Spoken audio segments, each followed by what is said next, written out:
Sonnenbrille auf und ab ins Café, wo ich die schönen Frauen auf der Straße sehe. Dann Sprung mitten rein in den kalten Pool und ein Caipirin, ja, ziemlich cool. Sonnenmilch drauf und ab zur Liegewiese, wo ich für mich und Lisa eine Liege liese. Wir lassen uns gehen und wir lassen uns braten, alles andere kann eine Weile warten. Und wenn nichts draus wird wegen 7 Grad, dann kippen wir zu Haus Versäcke Sand ins Bad. Im Radio spielen sie den Sommerhit, wir singen in der Badewanne mit. Jetzt ist Sommer, egal ob man schwitzt oder friert. Sommer ist, was in deinem Kopf passiert. Es ist Sommer, ich hab das klar gemacht.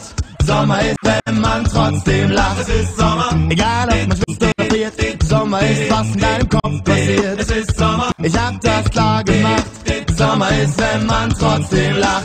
Sonntag rauf und ab ins Cabrio, doch ich hab keins und das ist in Ordnung so, weil der Spaß daran dir schnell vergeht, den ganzen Sommer nur in der Garage steht. Manchmal, wenn ich das Wetter seh, krieg ich Gewaltfantasien und die Wetterfee wär das erste Opfer meiner Aggression, obwohl ich weiß, was bringt das schon, wenn man sie beim Wort nimmt und sie zwingt, dass sie im Bikini in die Nordsee springt. Ich mach mir lieber meine eigene Wetterlage, wenn ich mir immer wieder sage, jetzt ist Sommer, egal ob man schwitzt oder friert. Sommer ist, was in deinem Kopf passiert. Es ist Sommer, ich hab das klar gemacht.